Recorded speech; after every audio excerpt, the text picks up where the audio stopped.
God was doing this experiment on Job, and what happened was Job proved himself more moral than God, than Yahweh. Okay, so Yahweh's behavior towards his creatures contradicts all the requirements of so-called divine reason, whose possession is supposed to distinguish men from animals. By providing a modicum of consciousness and free will, but he leads them into the temptation, falling into a dangerous independence. Not a big problem if the Creator is only kind and good. But Yahweh is forgetting his son Satan, to whose wiles even he occasionally succumbs. How then could he expect man with his limited consciousness and imperfect knowledge to do any better? He also overlooks the fact that the more consciousness a man possesses, the more he is separated from his instincts, which at least give me an inkling of the hidden wisdom of God, and the more prone he is to error.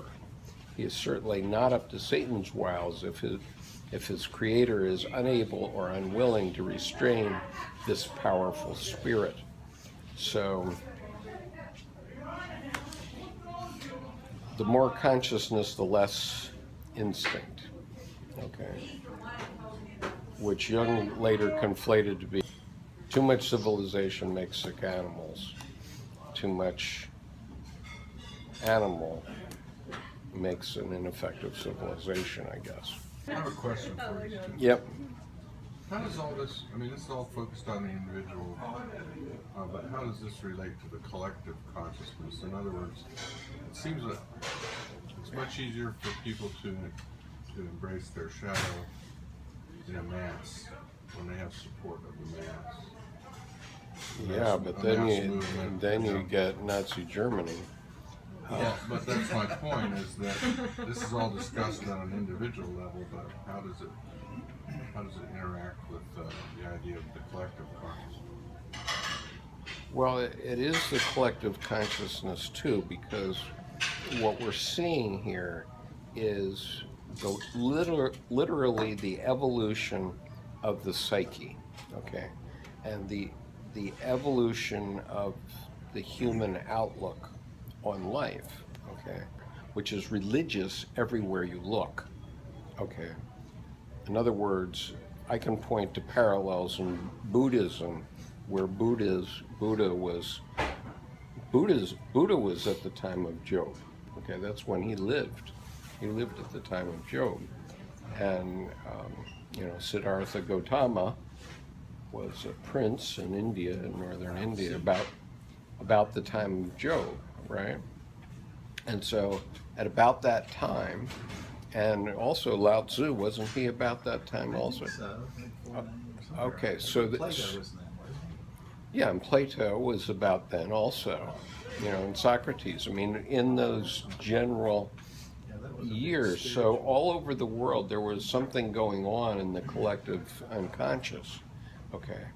And people had different ways of expressing it, okay? But they knew that they had to have a different way of thinking about the world.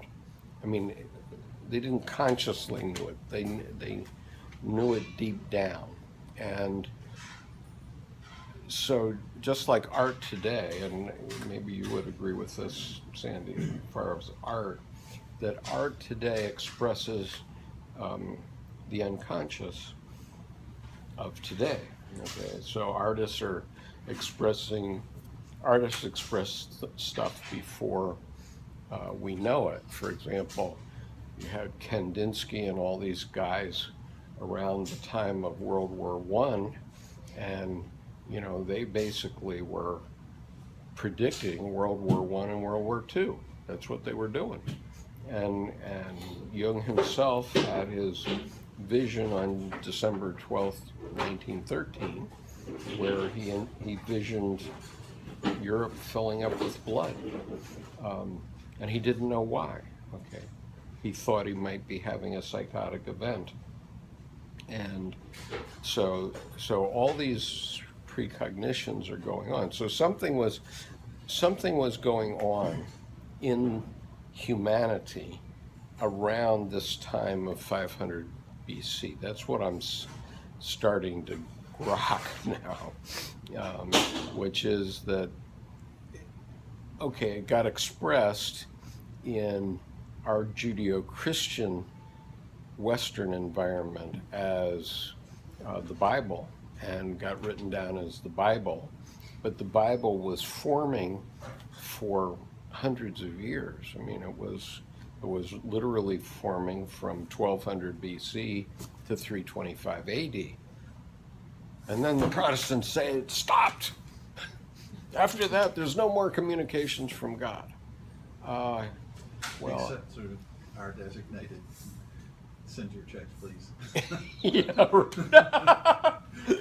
right. You're gonna keep it going. Yeah, send your check, please, and we'll give you a little bit more of the host. But so obviously human beings need something, right? And they need to be able to express it, and it's unconscious, and we don't really know what it is, and it's evolving, okay, because there was very definitely an evolution from the time of Abraham, okay, because they stopped human sacrifice in Judaism, okay, in the Jewish world, they stopped human sacrifice, and other cultures stopped also at some point, okay. Not all cultures are at the same point in terms of the psychological evolution. And this is what Jung was talking about. He literally mentions it somewhere in Answer to Job, where he's talking about the fact that we're talking about the evolution of the psyche in the same sense of Darwinian evolution of the body, the physical body. Okay. Now, our scientists haven't caught up with this yet. They haven't got it yet. And okay, they started to look at what Jung is doing, and they're starting to look at, you know, the functions of the brain, and they're trying to figure out, okay, well, what's this chemical doing where? But I don't think any scientist has been able to find a vision of the statue of David or God touching Adam's finger in the ceiling of the Sistine Chapel. They just haven't found that image in anybody's mind. They've found a few chemicals. So anyway, I think that what we're talking about here is the evolution of the human psyche.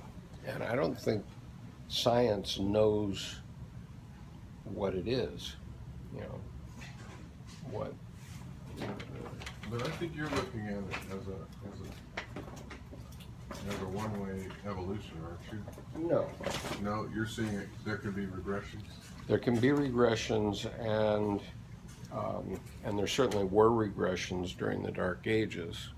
So we can go back to where Christ kind of symbolically disappears, and we have Yahweh running roughshod over. Well, yeah, and then we had the Celts and the Angles and the Saxons and King Arthur and Merlin and all that jazz going on in the Dark Ages. But you're talking about, when you're talking about evolution, you're talking about evolution of Christianity to this point, right? Yes.